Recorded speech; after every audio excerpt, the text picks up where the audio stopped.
So the harmonica.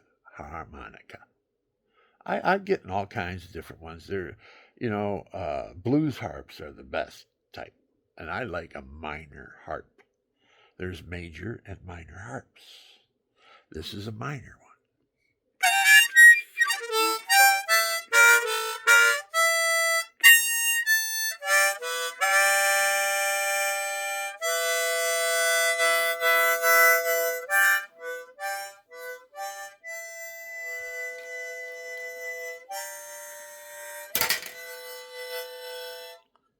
Now, that's a minor harp. Here's a major. Now, I don't know what key this is because there's no light on it here. Okay, so it's backwards.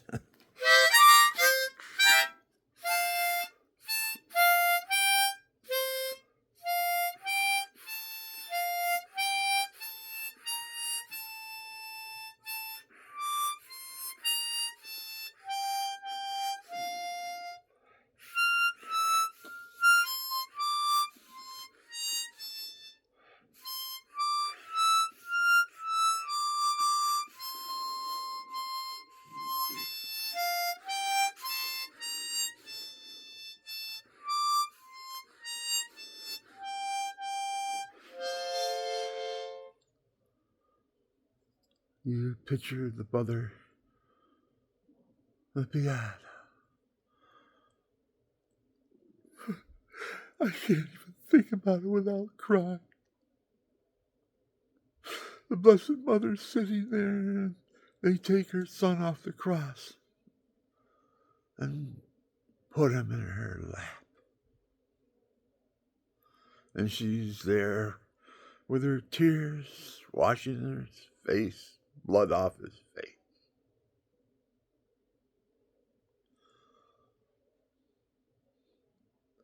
What did Jesus and Mary go through to save souls?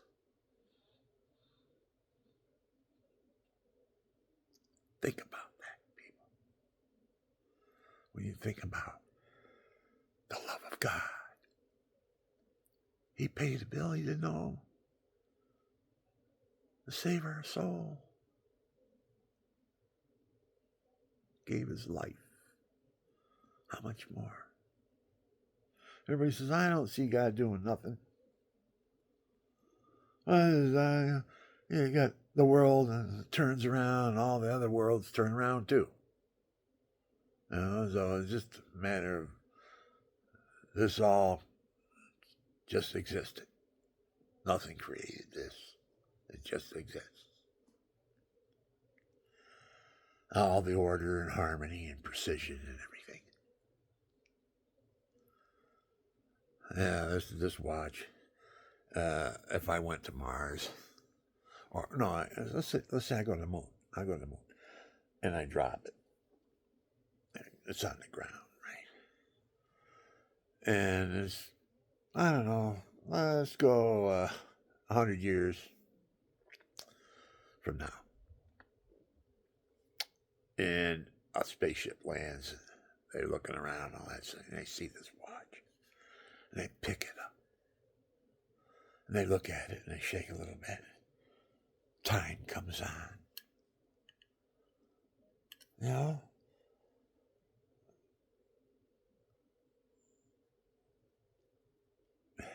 I want to know something. This isn't going to work. Because this is a new kind of watch. This is one of those watches that you put on and it tells everything about your body and all that, how many steps you took and everything like that. I bought it for $200 at Best Buy. They told me there wasn't any fee that goes along with it to join, but there is.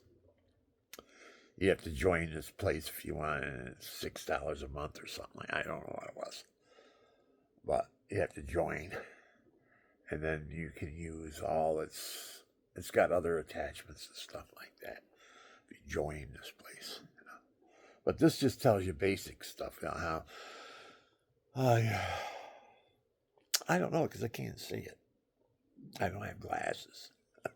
I lost my glasses. And I've been looking for them for I don't know how long. I just can't.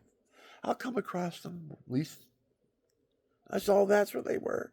Then I'll remember, yeah, I did put them there. Ah, man. I'll see it, and then I'll picture it, and then I remember doing it. But why can't I do that? See, uh, let's think about that. I see something.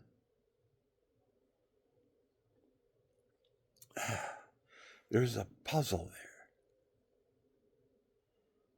there. But I'm going to ruin my tape getting off in these brainstorms I go on. I see something and I try to improve it. That's the tech in me. I got a tech degree, 4-year tech degree. I've been to every school. Why does my nose itch? Maybe God's telling me, don't talk about yourself, what's good about you, because you're bragging. Am I bragging? If I don't tell you, who's going to tell you? Nobody knows anything about me. So I sit here and tell you about myself. Because I'm trying to leave a little bit of what happened to me, maybe help somebody else out. Like, how did God take a ninth grade dropout from the street corner and put him through college, ends up with 2 4-year degrees and 1 2-year degree, and is on the Social Science Honor Society's list. Not list, I'm in it. You had to have a grade point average to get in it, too. And my professor that liked me, Professor Williams, his name was. I liked him, too. He's a good guy. My wife and I took and wrote a song for him. Friends. And for his friends, that is. And we had a song written in our book called Friends, too. Friends, people who care about you. People who share what they do. Billy Callahan wrote that. He's got a lot of songs on the internet, but I don't know if he's still alive. But his songs are there. See, he has this kind of like a swirling wave, but it's all different colors. And it swirls like that, like one big swirl, and that's his emblem. And it says William Callahan III. But it doesn't give any way to get in touch with him or anything. I think he might be dead.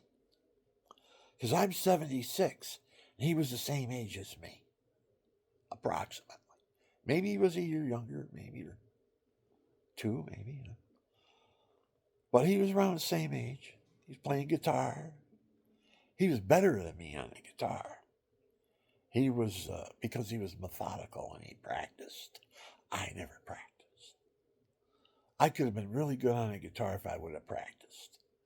But I didn't have time. I didn't want to sit around and practice. I wanted to go do things, man. I was out, man. Out and about, especially as a teenager. I'm going to sit around practicing. Where am I going to practice? A teenager, I drive my mother nuts and listen to me practice on a guitar. What? I remember I brought cello home once.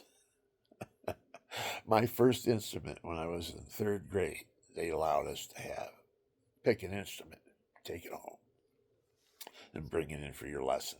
You can practice on it at home. They had that type of a program at school I was at. I can remember me walking home and that cello was way over my head, and I was struggling walking with it, That's how small I was, right? I got home and I plucked around on the cello and all that stuff. That was my first instrument, the cello. And I don't know, there was this girl that I liked. She played the flute. And I went to one of her lessons. But then something happened. She got another boyfriend, and I didn't get it, so I didn't play the flute. I was gonna play the flute with her, but she got another boyfriend. I wasn't really that intellectual when I was a child, like I am now. I like to sit around, talk, tell people about things, stories. I mean, I could sit here and make up a story like AI can. I can do the same thing AI does. You give me a topic and I can think about it and then make a story up verbally. And in a sequence, my mind wanders. I say this happened and that happened. I've done it. I've got several of my videos that I'm telling you a story. See, I have many characters too. I'm the Allegheny Country Boy. I have this Allegheny Country Boy hat, that I wear, and it flips up in the front. Somewhat in the hat, camouflage. I mean, I got sunglasses on, and I play my Allegheny Country Boy songs. Just an Allegheny Country Boy hunting, fishing, brings me lots of joy. I love them good old mountain streams that help me think and give me pleasant dreams. The bullfrog of the Berkeley stream. Because that's all I was. I was a pollywog. I came into this world as a sperm, and I grew into a pollywoggy. I started growing arms and legs and eyes, and ears, and hair. Hey, man! And I was born into the world. Just a pollywog worm. I was born into the world. And now here I sit, sinful and sorrowful, but hopeful. Pray, hope, and don't worry. Papa Pio, Papa Pio. I mean, you got to see him, what he looks like in heaven. I saw a picture of him in heaven. He's not bald anymore. He's got a full head of hair, man. I thought it was Jesus when I saw him. Well, he lived the life of Christ, 50 years with the wounds. Man, why wouldn't he be a look-alike when he got to heaven? I think St. Francis probably looks a lot like Jesus too. He had the wounds. The only thing I can't really picture is, was there any women that had the wounds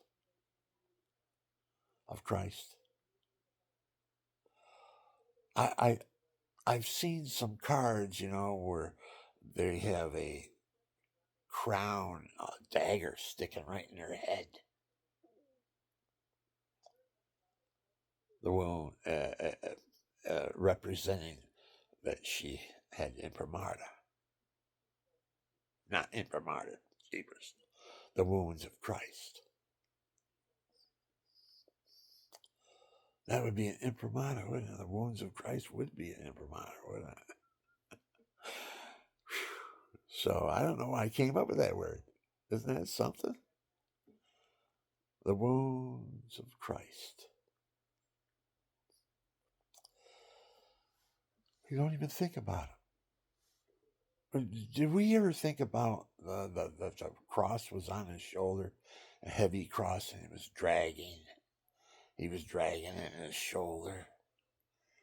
Could he switch over to the other shoulder? Oh, I can't do it on this shoulder no more. I have to put it over here and start dragging it, right? And then you look on the shoulder it was on, and it's down to the bone. There's a crucifix, the cross dug into his shoulder. Do we know about that wound he had? Those wounds, his shoulder wounds, carrying the cross for us, for you and me, to atone for my sins and yours. He didn't have to atone for any sins. He didn't have to die. He was born without sin. What's the wages of sin? Death.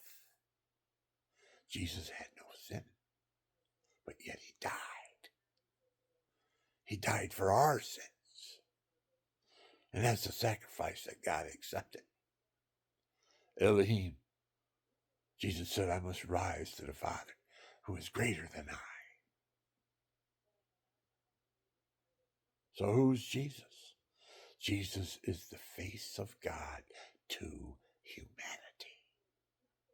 And anybody else who's got eyes.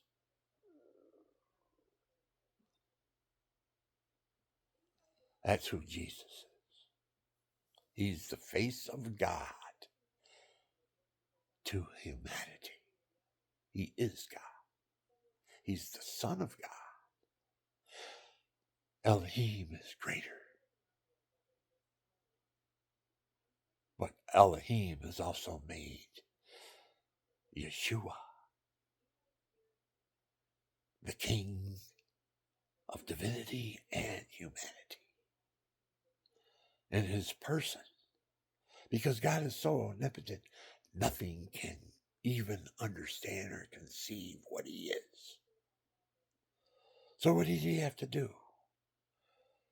He had to create a dwelling, a place, a race, humanity. What has he done in the universe? Who knows? What other things he's created to experience. But he created humanity. And he said, humanity's good. He created it in his image and likeness. And Christ was born. You know, Billy Graham said, there's only one person born in the world without sin, and that was Jesus. Did he say person or one man? He says, there's only one man born into the world without sin. Or do you say there's only one person? I don't know. But here's what I say to that, and what is being said also, because I heard it from somebody. That's how I know it. And then some of it is my own analyzing it too. How can sin bring holiness into the world? If Jesus was born into the world, how can sin, which would be a woman,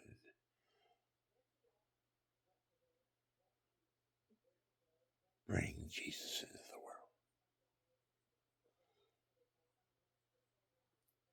She did not know man. She was a virgin. She was born without sin. She's the first person born into the world without sin. And Jesus came from her womb. Jesus nursed his mother. That's his mother. And in the old days, the king, who was the queen, he had 50 wives. Who would be the queen? He didn't have to worry about that. The queen was his mother back then. And everybody says, well, when she died, then who would be the queen? Well, I'm only saying this. This is what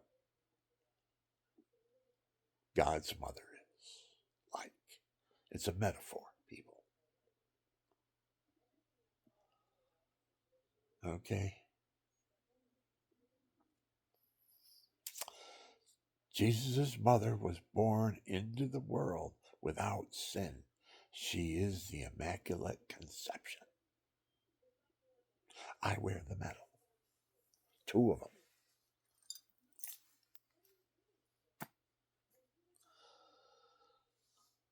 As well as the brown scapular. And the rosary. And St. Michael. And I have Christ on the cross. Jesus. Lay it before the cross, Billy, in the morning. All I have to do is wake up and put it on my chest. And just talk to Jesus. Sometimes I'm furious, too. I think sometimes it's drug related too. I don't take my medications prescribed by doctors. I don't take them. And then I get really outrageously uh, furious about anything that happens that isn't my fault, but I'm being blamed for it. And I sit around thinking about it. That's my fault. And that's the Surrender Novena. The Surrender Novena is the first day. It talks about your mind and how you think. You see somebody and then you daydream about that person and you make up something that he didn't do in your mind. But the guy never did it. But you're treating him when he comes and meets you and you're fellowshipping with him or whatever, you're treating him like he did that thought that you had about him in your mind. You made this thought up about what he did. And he never did it. But you're treating him like he did. That's what that novena tries to hit people to. We look at people, 10 people can look at me right now and come up with a whole different opinion about me. A little child would look at me and say, oh, he looks like Santa Claus. Another person would look at me, oh, he's just another hippie off the street. Another person would look at me, he looks like a musician. Does he play the guitar, sing, or anything? People would look at me and it was a different, how they think, So I learned that in my psych courses that I never got credit for.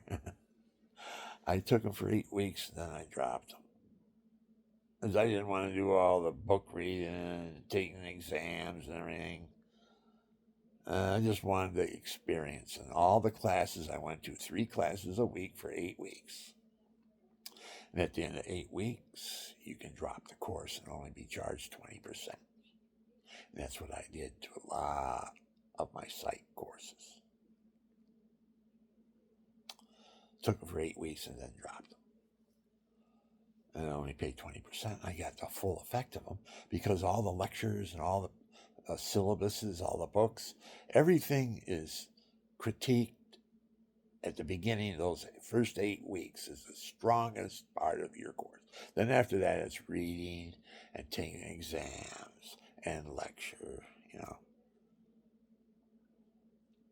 But the power of that course, they want to keep you interested in that first 8 weeks. It's tough dropping it. I used to do it, take them and just get to 8 weeks and drop them before 8 weeks. One time I missed, I had to pay full price.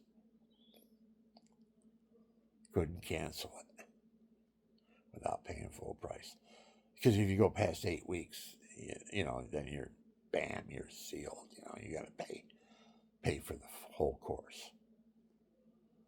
So I got caught like that a couple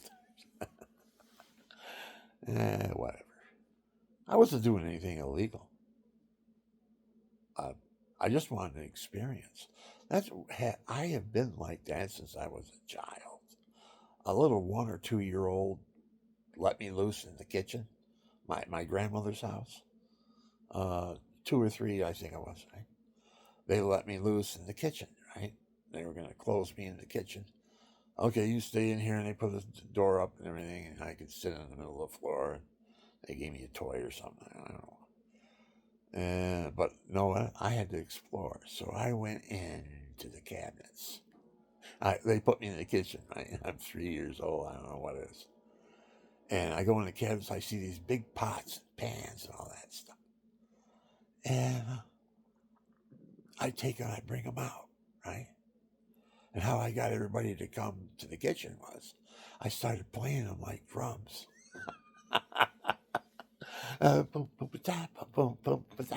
Whatever it was, 3 years old, I'm playing the drums on the pots and pans, right? And they're all coming, oh, that's cute. And then they put the pots and pans away and all that, whatever. But they let me loose in the kitchen, and I went in the cupboards, man. These were on the floor cupboards now, not in the high cupboards. You know, your base cabinets and stuff. Open them up, there's pots and pans there, you know. So I take the big pots out, boom, boom, boom, boom, boom, boom, you know, boom, boom, boom, boom, boom, boom, boom, boom, boom, boom. That's probably what I did. I was old enough to do that. Boom, boom, boom, boom, boom, boom, boom, boom, boom, boom, boom, boom. That's what I was doing on these different pots. I go, that one pot I'd be going, boom, boom, boom, boom, and then the other one would go a different sound. Boom, boom, boom, boom, boom, boom, boom, boom, boom, boom, boom, boom. Ha, ha, ha, ha, ha, ha, ha, ha, ha, ha. Boom, boom, boom, boom, boom, boom, boom, boom, boom, boom, boom, boom, boom. Ha, ha, ha, ha, ha. Bum, bum, bum, bum, bum. Boom, boom, boom, boom, boom, boom, boom, boom.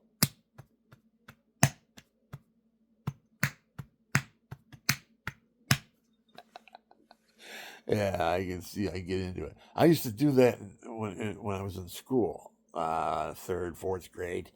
We had these wood desks in front of us. They had ink wells and everything. And that's how old I am, you know. And each I could tap on them, right? And each place had a different sound. It was like the top of a guitar or something, or the back of a guitar. To me, my wooden desk was. So I knew where all the different sounds were, and I put a beat together. Boom, ba-ta-ta, boom, boom, boom, boom, ba-ta-ta, boom, boom, something like that. Boom, ba-ta, boom, boom, boom, ba-ta, boom, boom.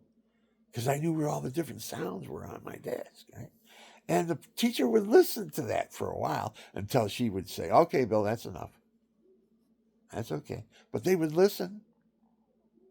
They thought I was doing pretty cool, man. I was keeping their interest, you know. So I had the beat, man. I had the beat. Uh, I remember what I did there. Because my dad used to beat me with a broomstick. And if he busted all of them, I had to go out to the tree and get one, a branch that was as big as a broomstick, and bring it in. And he'd peel it in front of me, you know. "Son, this is going to hurt me more than it's going to hurt you." He's peeling it and everything, right?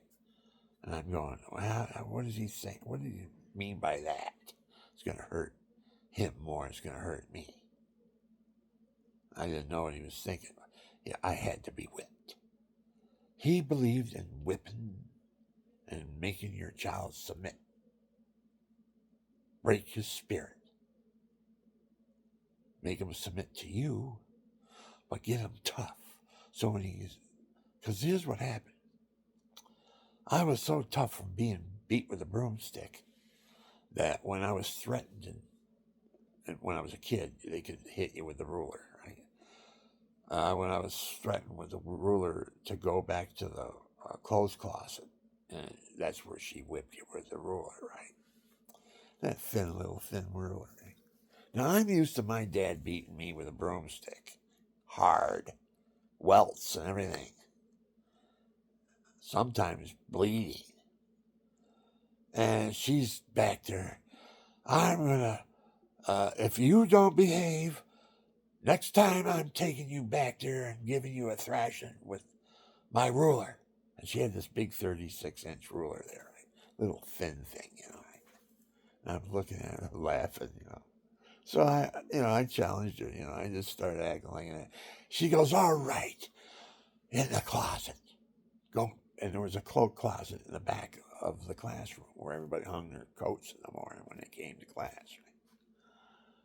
"Back in the clothes guy right now." She grabs the ruler off the thing, and she's furious, and all the kids going, "Oh!" And so they get back there, and she starts whacking me with that ruler. And I says, "What's she doing? Using a feather?" I thought it was a feather she was using. But I made a scene, I acted. I was an actor, right? I went, oh, ah. Every time she hit me with it, you hear the slap, whack, like a whack. But it wasn't hurting me. I'm going, oh, ah, oh, okay, I'll behave. I won't do it anymore. Don't hit me no more. You know? And she stopped and we went back out and all the kids are going, looking at me, here's the toughest guy in the class, right? And he just got his beat in the cloakroom, right? And I faked it. I faked it. So, because I made everybody in the class afraid of her after that. When she said, if you don't behave, you're going to get the spatula or the, what does she call? The ruler, the yardstick. That's what she used, a yardstick. They made them thicker than they do now back then. I was back in the 50s. I was an actor when I was just a kid, man, because I knew that when I came out and I'm going, I'm sitting down and I'm acting. I'm acting. Like, I'm really upset, okay, I'll behave. To make all the other kids see me. And then when she said, if you don't behave, you're going to get the ruler, they straightened right up because they don't want that ruler. And look what it did to the toughest guy in the class. He was screaming and hollering and she was beating him with it. And see, that type of thing, right? I had that way of thinking when I was that age. And I used it to the advantage of the children, of my friends and everything. To give the teacher, she was a good teacher too. She needed to have authority. I helped her out. I challenged her. If you misbehave one more time, you're going back in the cloakroom when I'm going to have my yardstick with me. So I misbehaved. And, all right, get back there. And it wasn't her voice like that, but this is how I have it in my head. Her voice was female. I can remember the first time a teacher chased me down the street. I was in kindergarten. And I was a very emotional child. My mother gave me a banana for break, so I brought it. I brought it to school, and I had it at my desk. Break time was 10:30 or something like that, 10:20 or something. And but I ate my banana before break. She caught me. She punished me. She put me in the back room by myself and scolded me in front of all the kids and everything. I ate my banana before break. So I felt like I was being persecuted. So I waited till she turned her back and I slipped out the back door and climbed over the wall and ran home. And in the background, I made it home because in the background, I could see her. She's running like this after me. And I'm looking back at her. And I'm just a little squirt, man. I'm only kindergarten. And I start running. And I'm looking back. She can't catch up to me because I'm too fast. Man. She followed me all the way home. Knocked on the door. Donnie, little Donnie, is he in here? He was misbehaving. And my mother goes, Donnie? Because I told everybody my name is William Donald. So when I went there, I had a new identity I wanted to establish, right? Everybody calls me Billy, Bill. Nobody calls me William. But that's my name, William. So I go by Bill. And so I said, well, this time when I get into this school, because I was in all kinds of schools. My dad moved all the time. I was in a new neighborhood, always fighting everybody. See, pecking order. That's why I was in so many fights when I was a kid. I had to go through pecking order. Every neighborhood, everybody's testing you, see how tough you are. That's why I was fighting all the time. Street fights, that is. I didn't box in the ring until I was about 15. I stepped in with a pro. And I hit him too hard, and he whacked me a good one on the jaw. Stunned me, First time I've ever been stunned in my life. Pro did it. Tommy Del Rocco, I remember him. He's dead now. There's a story about him. He knocked out somebody. He was in a nursing home, and he liked this nurse. She was real nice to him, and he liked her. Like, I don't know if he had any thoughts or anything, but I don't think so. He's an old man now. But here he is in his 70s, right? And he's hurting, man. He's in a nursing home now, VA nursing home up in Oswego or Oxford. Because this Carmen guy I know goes up. Uh, he's one of them guys. Here's professional fighter Tom. He watched Tommy in the ring and everything. I did too. I saw him fight top 10 in the top 10. He didn't win. The guy beat him in the 8th round.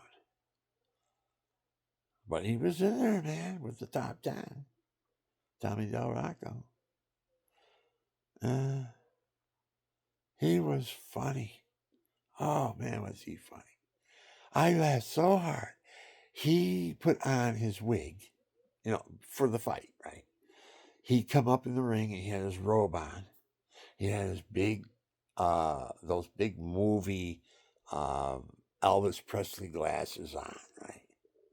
He had those on, right? And he had a hat on, and he had a wig on, and he had a wig on and everything. And he's standing in the middle of the ring, and the referee's there, and he says, "Okay, no punching below the belt, blah blah blah blah," and he's got his coat on, he's got his hat on, he's got his glasses on. He looks like he's real cool, right? So, okay, go to your corners. So he goes to his corners, and when he goes to his corners, he takes everything off: his wig, his glasses, and everything. And he comes out squinting like this because he can't see without his glasses. So he comes out squinting like this, right? To fight this guy is number 10 in the world. And you know what? Maybe the guy let him go until the 8th round, to get his money. It was like a sparring match to this number 10 in the world, But Tommy was pretty good, too. He had a good punch on him if he could have hit that guy in the jaw. I mean, he had the guy weary. He was a black guy, too. He was rated number 10. So that was Tommy's last fight. Tommy Del Rocco. He was a legend around here. I don't know how many fights he had, but I sparred with him. He's the first guy to knock me silly, really, because I didn't know what it was like to be knocked out.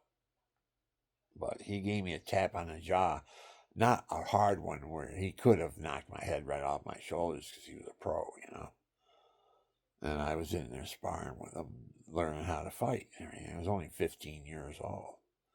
He says, "Now keep it down. Don't be hitting too hard." And he'd pick it up and I'd hit harder, right? "I told you don't hit too hard now." And boom, boom, boom. And I'm still hitting hard, right? So he gives me one. Wham! Right on the jaw. Man, I got my eyes. I said, "Where the hell am I?" That quick. Where you go out and you come right back. And the first time I was ever stunned like that. First time professional fighter hit me on the jaw. The first time I ever got knocked out, but not out on the floor. Just black out quick and then come right back. I didn't get out of the ring. I kept on fighting. But he simmered me down and I calmed down a little bit,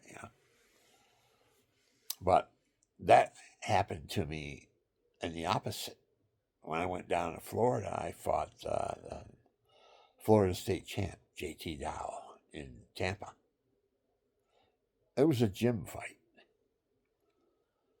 And so the first 3 rounds, he couldn't get next. Here's the state champion. The first 3 rounds, I'm zipping here, zipping there, wham, wham, wham, wham, punching him. He's getting frustrated with me.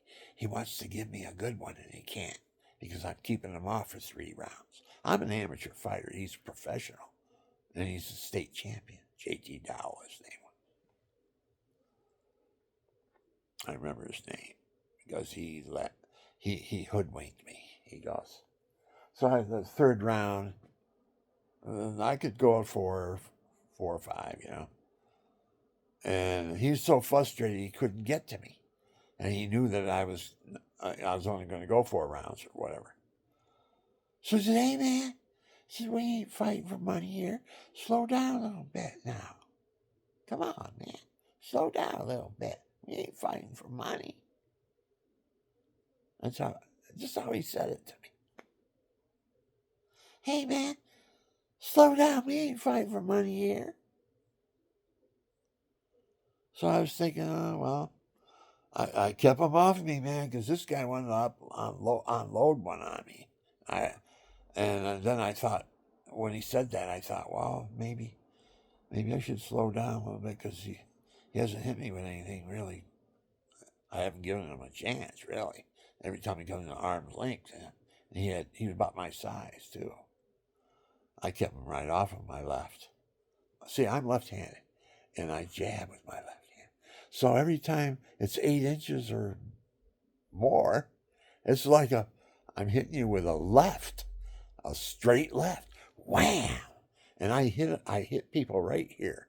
And when I do, they get knocked out and their eyes go like cash registers. And they go like this. They go all over the place. I don't know if you can see that or not. I'm going all over the place. That's what happens to them when I hit them right here. I hit them in this area with my jab. But it isn't a jab. See, 8 inches, all you need to knock somebody out. And I'm back here, and I'm flinging it out like a rubber band. My arms are real loose. I see all these guys, they got these rigid, tough arms, They're in there fighting the whole fight with stiff. You don't. You got to be loose. And you flick it out, flick it out, flick it out.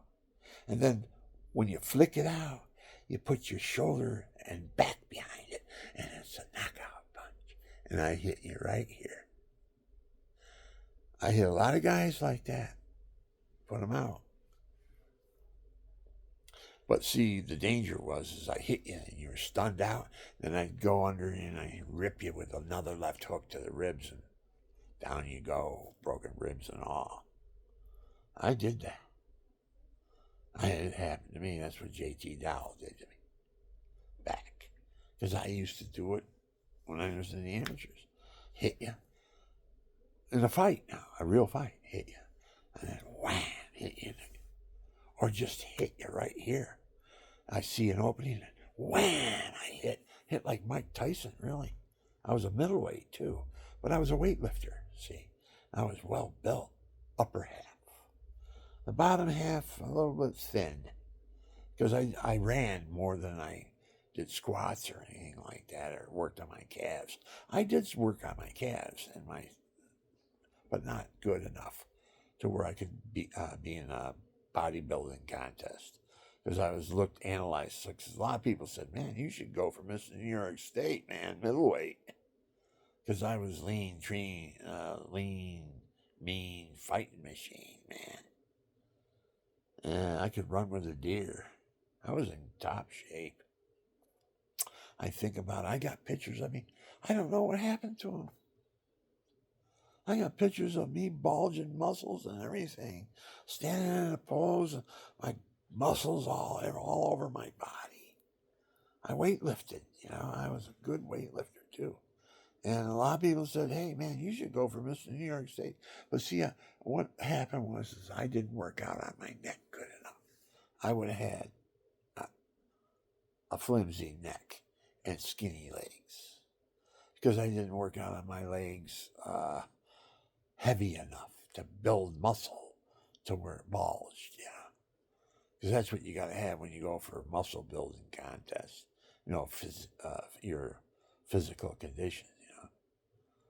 I was thinking about doing that at one time. That's how good a shape I was in. I weightlifted.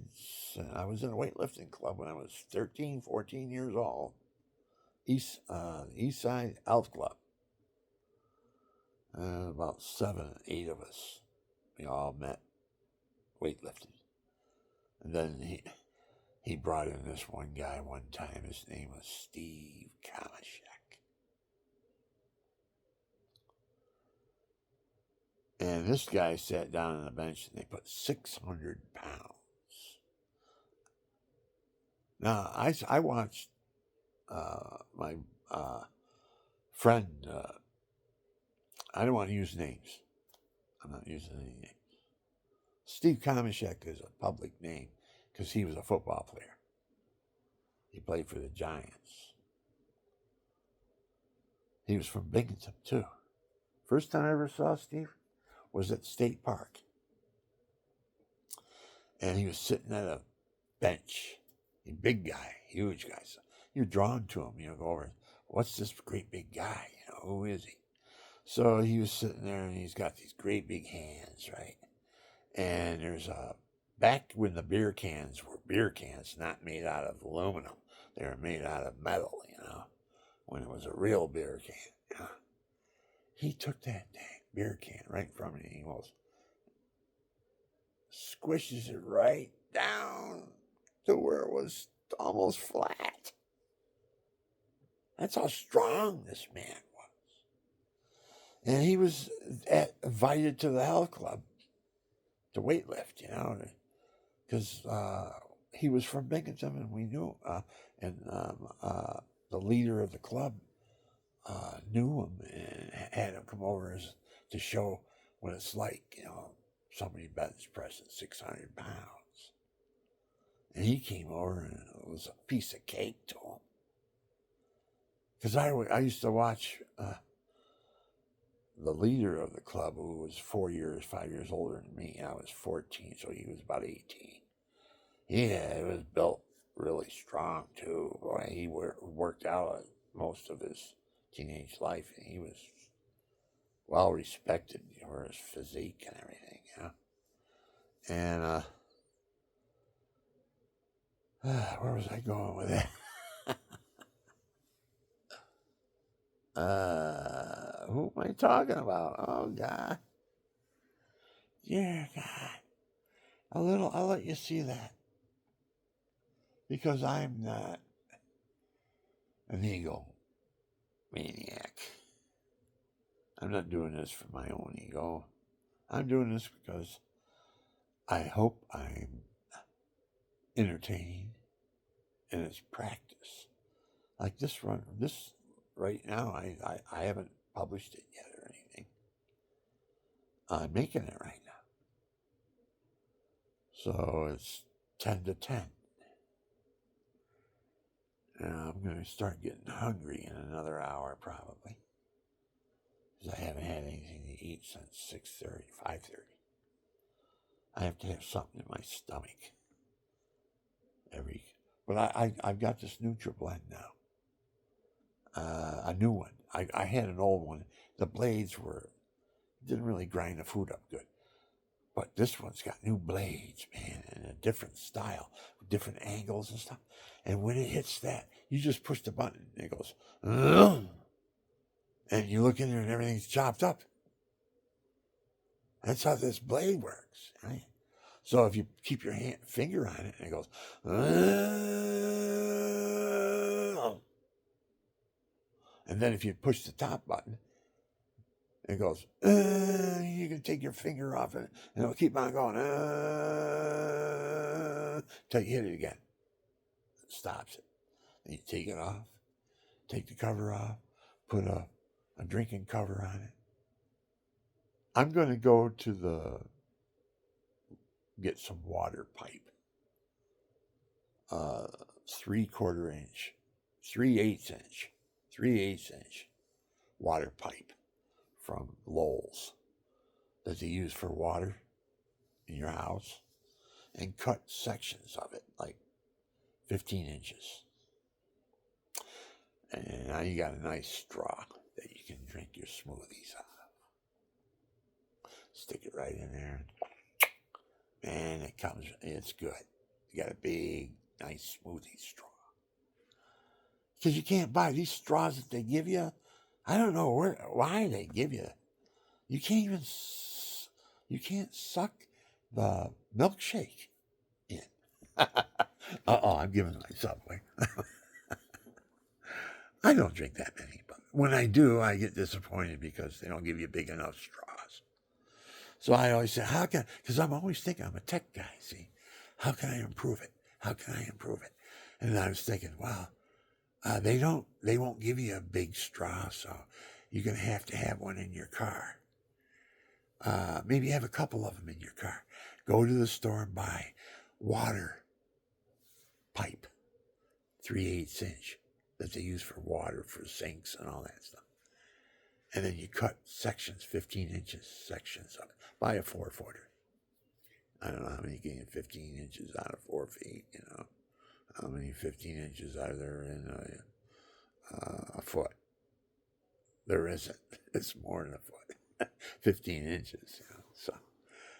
So you buy a 4-footer. How many can you get? Three nice straws out of it, maybe. I don't know.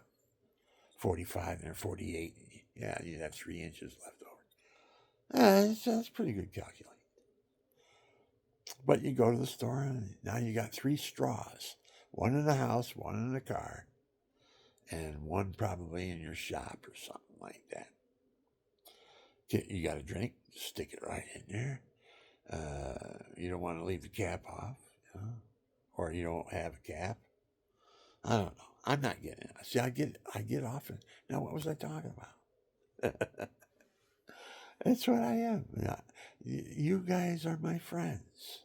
I'm talking to you. Whoever's listening, you're my friend. If you're listening long, you're a good friend. If you're saying, hey, he's just crazy, he's always been turn the channel, you're just a friend. Yeah. So I've got good friends, you know, but I didn't treat them good enough. I treated them like a dog, really. I had one friend once that was a good friend of mine to me, and at least I thought he was my good friend. But I did things to him that, you know, I didn't realize underneath he didn't like. You know, but he still was a smiling, grinning friend.